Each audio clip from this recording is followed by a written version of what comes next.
دوست عزیز بزرگوں، اللہ کی کردار ایسی ہے کہ جس میں قدرت ہے، اللہ کے علاوہ کسی میں کوئی قدرت نہیں۔ ان اللہ علی کل شیء قدیر۔ قرآن میں بار بار اللہ اپنی یہ صفات بیان کر رہے ہیں، قدرت والی ذات مقدر۔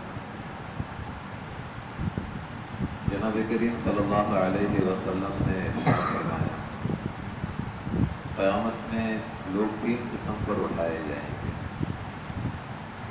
ایک قسم پیدل چلنے والی ہے، ایک قسم سواری پر چلنے والی ہوگی، اور ایک قسم منہ کے بل چلے گی۔ ابو ذر غفاری نے سوال کیا، اللہ کے رسول صلی اللہ علیہ وسلم، سواری پر چلے گی سمجھ میں آتا ہے، پیدل چلے یہ بھی سمجھ میں آتا ہے، منہ کے بل کیسے چلے؟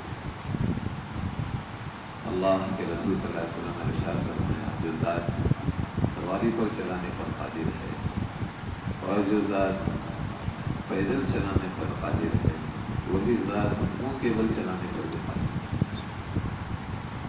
اور اللہ کے رسول صلی اللہ علیہ وسلم نے فرمایا کہ منہ کے بل چلتے ہوئے ہر ٹہنی سے، ہر کانٹے دار چیزوں سے بچتے ہوئے قدرت اللہ کی ذات، جو چاہے وہ کرے۔ قدیر کا ایک ترجمہ یہ بھی کیا ہے علماء نے کہ جو چاہے کرے۔ یہ صفت فقط اللہ کی ہے کہ جو چاہے کرے۔ ابراہیم علیہ نبینا علیہ السلام کو پوچھا گیا کہ زندگی کی سب سے بہترین ایام کون سے ہیں؟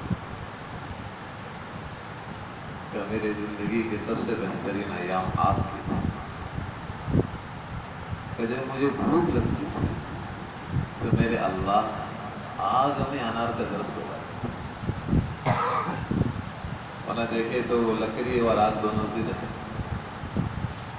لکڑی اور آگ دونوں ضد ہے، لیکن اللہ کے لیے کیا مشکل ہے؟ کہ جب مجھے پیاس لگتی تھی تو میرے اللہ اسی آگ میں پانی کا چشمہ جاری۔ اس پر علماء نے کہا کہ اللہ کی ذات قدرت والی، جو چاہے۔ اللہ معاف کرے دوست عزیز بزرگوں، آج تمہاری میری شکلیں جو ہے نا، یہ اللہ کی قدرت کا شاہکار ہے۔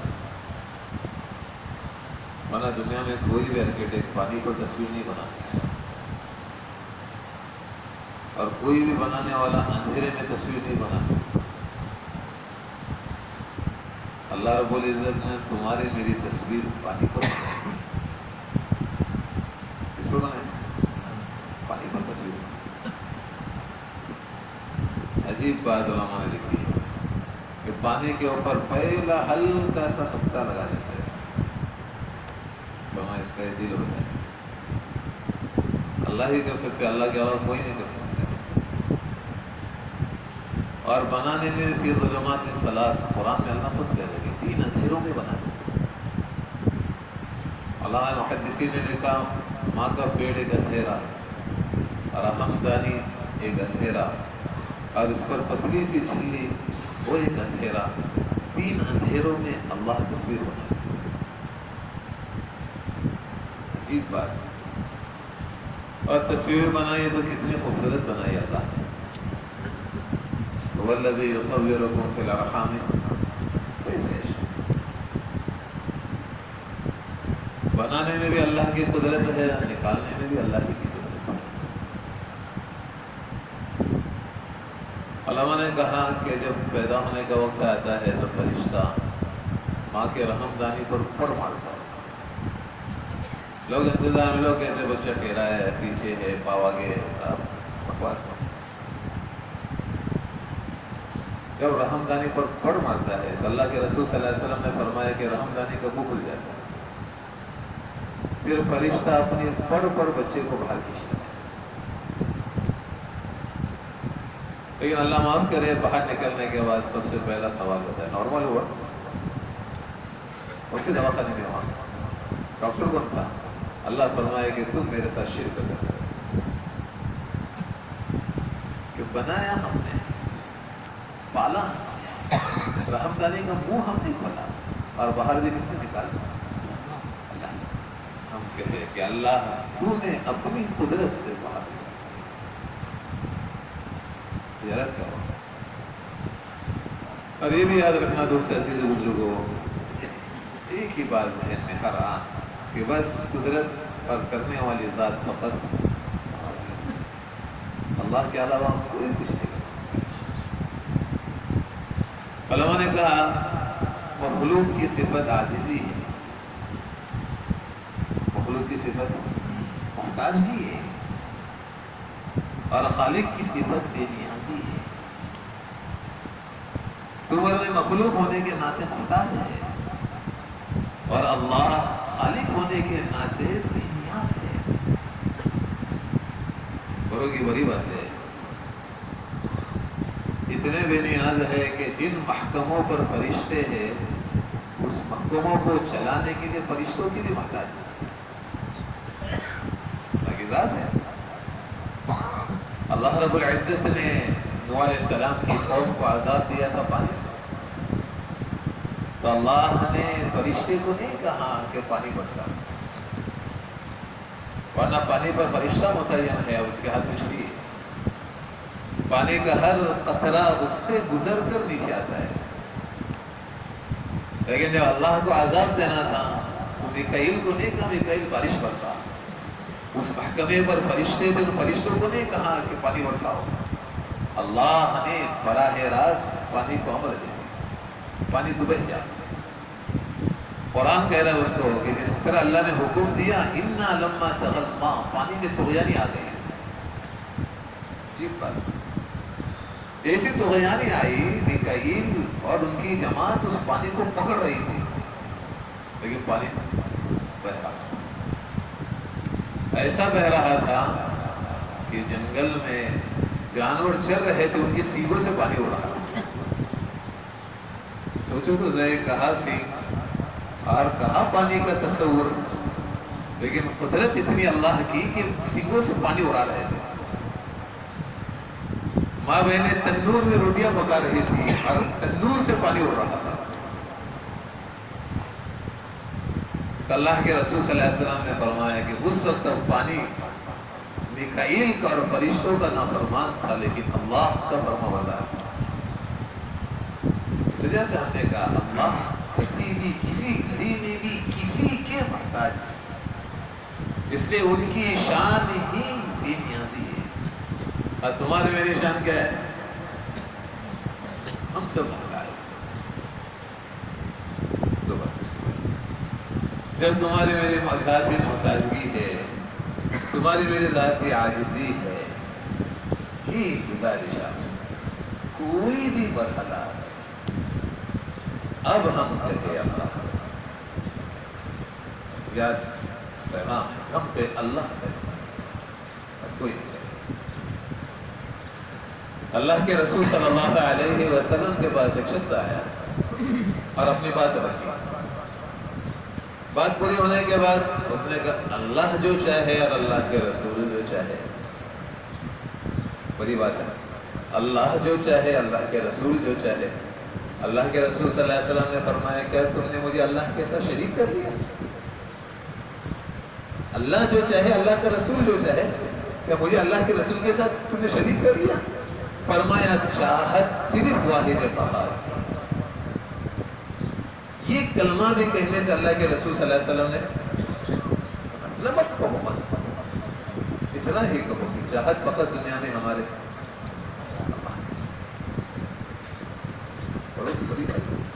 شیخ یوسف رحمۃ اللہ علیہ نے اپنی کتاب میں اس کو لکھا ہے، تو صحابہ نے اسے کہتے ہیں منع کر دیا، مت کہو چاہت تو فقط اللہ ہی، ایک ایک الفاظ میں اس کو کہا۔ علماء محدثین نے یوسف علیہ السلام کے قید خانے میں جانے کا ایک سبب لکھا ہے، اور قید خانے میں تاخیر کا بھی سبب لکھا ہے۔ فرمایا نکلنے کے واسطے انہوں نے ایک سفارشی بھرا جملہ کہا، جن کو خواب کی تعبیر سنائی، اور کیا ذرا باہر نکلنے کے بعد جب کوئی بادشاہ کا ساتھی بنے گا نا، شراب پلانے والا، تو بادشاہ کو کہہ دینا ہے کہ مظلوم قید خانے میں، معاف کرنا بڑی بات ہے، مظلوم قید خانے میں. لیکن اللہ کا کرنا ایسا ہوا کہ شیطان نے وہ بات اس کو بلا دی، وہ بات اس کو جیسے انہوں نے اپنے حالت کا اظہار کیا، آسمان سے جبریل آ گئے. قدر مولانا صاحب حفظ اللہ کے یہ الفاظ میں فرمان تھے کہ جبریل نے آ کر کہا یوسف اللہ فرما رہے قید خانے میں جانے کے لیے ہم کو کہا اور نکلنے کے لیے ہمارے گھر کو کہا. کیا کہا یا اللہ جس چیز کی طرف زلیخا مجھے بلا رہی ہے اس سے بہتر ہے میں قید خانے جاؤں. کہ جانے کے لیے ہمیں کہا اور نکلنے کے لیے ہمارے گھر کو کہا. اللہ کو یہ بات ہماری ناپسند. اب 7 سال علماء نے کہا اس کرنے کی وجہ سے بعض لوگوں نے زیادہ کہا اس سے زیادہ تو میں اور ٹھہرنا پڑے. کس آس سے نہیں، کیوں ہمارے غیر کو تو نہیں پتا. آپ سے گزارش کرو اللہ کے واسطے کوئی کلمہ ایسا نہ کہے جس میں اللہ کی غیر کی بو آتی ہو. کوئی کلمہ ایسا نہ کہے جس میں اللہ کی غیر کی بو آتی. اور کوئی کلمہ آپ نے کہہ دیا جو توحید سے بھرا ہوا ہو اس کے کیا انعامات ہیں. جب حضرت یعقوب علیہ نبی علیہ السلام کے دوسرے بیٹے بنیامین کو بادشاہ نے روک لیا اور بھائی یہ خبر لے کر پہنچے کنعان آج اسرائیل میں چھوٹی سی بستی ہے کنعان، اسی سے اسرائیل پھیلا ہے. نکتہ دکھاتے ہیں عرب لوگوں کو اتنا چھوٹے سی بستی. جب کنعان میں یہ خبر آ گئی کہ بنیامین کو بھی روک دیا ہے، ایک تو بچے کا غم برداشت کر ہی رہے تھے یوسف علیہ السلام کا، اور دوسرا خوبصورت بچہ بنیامین بھی چلا گیا. امام زین العابدین اتنا روتے تھے، ہمیشہ روتے تھے. کسی نے کہا ہمیں کیوں رو رہے ہیں؟ فرمایا کہ حضرت یعقوب علیہ السلام نے ایک بیٹا کھویا تھا، اس کے فراق میں 40 سال ہوئے. میں ایسا بدنصیب بیٹا ہوں کہ کربلا میں نے اپنا پورا خاندان آنکھوں کے سامنے کھویا ہے. تو یعقوب علیہ السلام بہت روتے اور بنیامین بھی چلے گئے اور بھائیوں نے آ کر خبر دے دی. تو انہوں نے پہلا جملہ کہا انما اشکو بسی و حزنی الی اللہ، کہ اللہ اب یہ سارے غموں کی شکایت فقط تجھ ہی سے کرتا ہوں. عجیب عجیب باتیں علماء نے لکھی. اس نسبت پر انعام کیا دیا اللہ نے؟ بیٹھے بیٹھے یا کہتے تھے انی اجید ریح یوسف، کہا مصر کہا کنعان، یا بیٹھے بیٹھے کہہ رہے مجھے میرے بیٹے یوسف کی خوشبو آ رہی ہے. علماء نے کہا کنعان کے کنویں میں پڑے تھے اپنے سامنے ہی، تب بھی خوشبو نہیں آئی. ایک وجہ یہ بتائی کہ بھائیوں نے کہا تھا کہ یوسف کو بھیجو ہمارے ساتھ، بھیجتا لیکن مجھے ڈر ہے وہ بھیڑیا کھا جائے گا. ذرا سا خیال پہلے الفاظ میں آیا تھا. تو یہاں قریب بیٹھے تھے لیکن بیٹے یوسف کی خوشبو نہیں آئی. لیکن جب نسبت اللہ ہوئی تو بیٹھے بیٹھے یہاں کہہ رہے کہ مجھے بیٹی یوسف کی خوشبو آ رہی ہے. پھر حضرت ملک الموت نے آ کر 2 باتیں سنائی. پہلی بات یہ سنا ہے کہ اللہ کے رسول صلی اللہ علیہ وسلم نے فرمایا، پہلا جملہ کہا کہ آج تک میں نے آپ کے بیٹے یوسف کی روح نہیں نکالی. اس کا مطلب ہے کہ آپ کا بیٹا یوسف کیا ہے؟ حیات ہے. اور اللہ کے رسول نے کہا ایسی نسبت اللہ کی اگر یوسف علیہ السلام مر بھی گئے ہوتے تو اللہ زندہ کر کے ملاقات کرا دیتے. اس وجہ سے ہم نے پہلا جملہ توحید خالص کی ہے. کوئی بھی اللہ کے غیر کا کوئی بھی لفظ اپنی زبان پر کریں انشاءاللہ. اور ہمارے پورے کام کا ایک ہی خلاصہ ہے، اللہ کے بندوں کو اللہ سے پارٹی بنانا، جماعت والا بنانا، تبلیغ والا بنانا، یہ سب باتیں اگلے ہیں. سب سے پہلا کام یہ ہے کہ ہر ایک کا تعلق ہمارے اللہ سے. مولانا نظام الدین میں تھے، ایک اہم جماعت آئی، صرف پیچھے سے ایک آدمی نے رائے دے دی کہ سارے پروفیسر لوگ ہیں ان کو پروفیسروں میں بھیجو تاکہ وہاں کام کریں. حضرت نے کہا ان کی ایک رائے پر مجھے پوری رات نیند نہیں آئی، اس رائے پر مجھے پوری رات نیند نہیں آئی۔ تو مجھے کیوں کہ کام سطح سے اتنا نیچے گرا کہ ہم اہل دنیا سے متاثر ہو کر کام کے ذریعے اہل دنیا کو متاثر کرانا چاہتے ہیں، تو بیچ میں اللہ کا تعصب کہاں رہ گیا؟ ہم تو کام کے ذریعے فقط اللہ کے بندوں کو اللہ سے ملا۔ اور یہ بھی یاد رکھنا، جو اللہ کے بندوں کو اللہ سے ملانے کے لیے بے چین ہوتے ہیں، یہی اللہ دیکھتا ہے۔ یہ میرے بندوں کو مجھ سے ملانے کے لیے اس کے اندر بے چینی کتنی ہے۔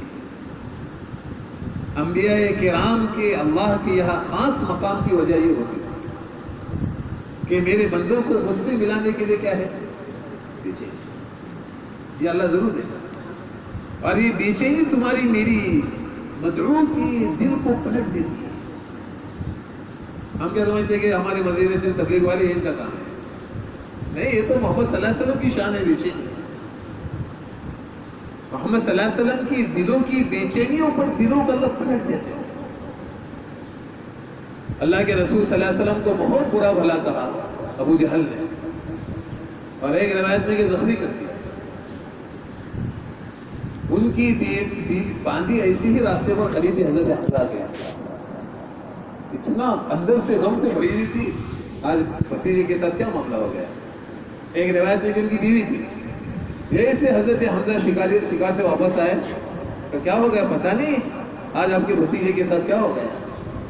کیا ہوا؟ برا بھلا کہا گیا، مارا گیا۔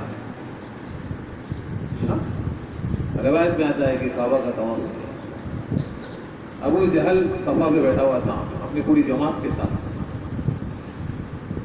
کرکش ہاتھ میں تھا کمان، جو اٹھا کر سر یہاں مارا کہ کان کے لو اور گدی کے نیچے مارا حضرت حمزہ نے۔ ابو جہل پورا خون آلودہ ہو گیا، لوگ اٹھنے لگے، بیٹھ جاؤ بیٹھ جاؤ۔ میں کیوں؟ فرمایا یہ محمد صلی اللہ علیہ وسلم کی حمایت میں کھڑا ہے، یہ حمایت اس کو دین دے گی، بیٹھ جاؤ۔ پھر تلوار نکالتے ہوئے کہا دیکھ آج تو نے میرے بھتیجے پر نگاہ اٹھائی ہے تو میں نے تجھے کمان دی ہے، آئندہ تو نے نگاہ اٹھائی تو میں گردن تیری کاٹوں گا۔ اتنا کہنے کے بعد گھر آئے، کوئی بیچی نہیں سنانے بعد گھر آئے، اللہ کے رسول لیٹے ہوئے تھے اور خون بہ رہا۔ اللہ کے رسول صلی اللہ علیہ وسلم سے عرض کیا حضرت حمزہ نے، بھتیجے تو خوش ہو جا، میں تیرا بدلہ لے کر آیا۔ اللہ کے رسول نے کیا بے چینی سے جملہ کہا کہ تمہارے بدلہ لینے سے میں خوش نہیں ہوں۔ حضرت حمزہ نے کہا تمہاری خوشی کس پر ہے؟ فرمایا مجھے خوشی آپ کے اسلام سے۔ روایت میں آتا ہے کہ اسی وقت حضرت حمزہ مسلمان ہو۔ کیا بے چینی بھرا کلمہ اللہ کے رسول صلی اللہ علیہ وسلم نے فرمایا۔ علماء نے کہا یہ اندر کی بے چینی لوگوں کو دین دیتی ہے۔ کہ ہم سمجھتے ہیں کیا ہے یہ کام کچن تبلیغ والوں کا ہے، یہ ہمارے مسجد میں بیٹھتے ہیں کا کام ہے۔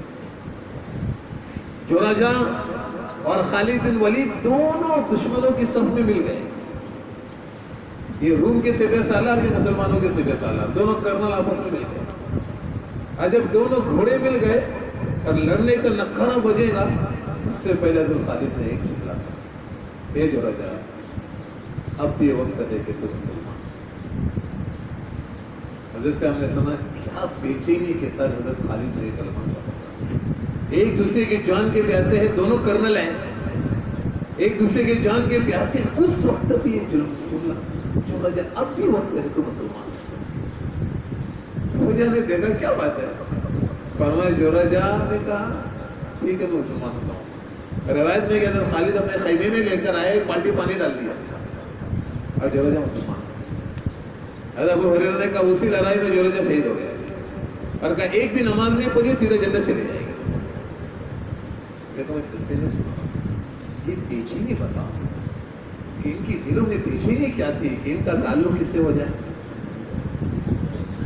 اسی کے لیے ماشاء اللہ جماعت آئی ہے، اسی کے لیے ترتیبیں بنا رہے ہیں تاکہ یہاں بسنے والے ہر فرد کا تعلق کرنا سکے۔ اس کے لیے اعمال دعوت نیت کریں انشاءاللہ تعالی، ہم سب اعمال دعوت میں انشاءاللہ شریک ہیں۔ اللہ تعالیٰ عمل کی توفیق نصیب فرمائے۔ سبحان اللہ و بحمدہ، سبحانک اللہم و بحمدک، نشہد ان لا الہ الا انت، نستغفرک۔ عمل شروع کر لیں گے نا. اچھا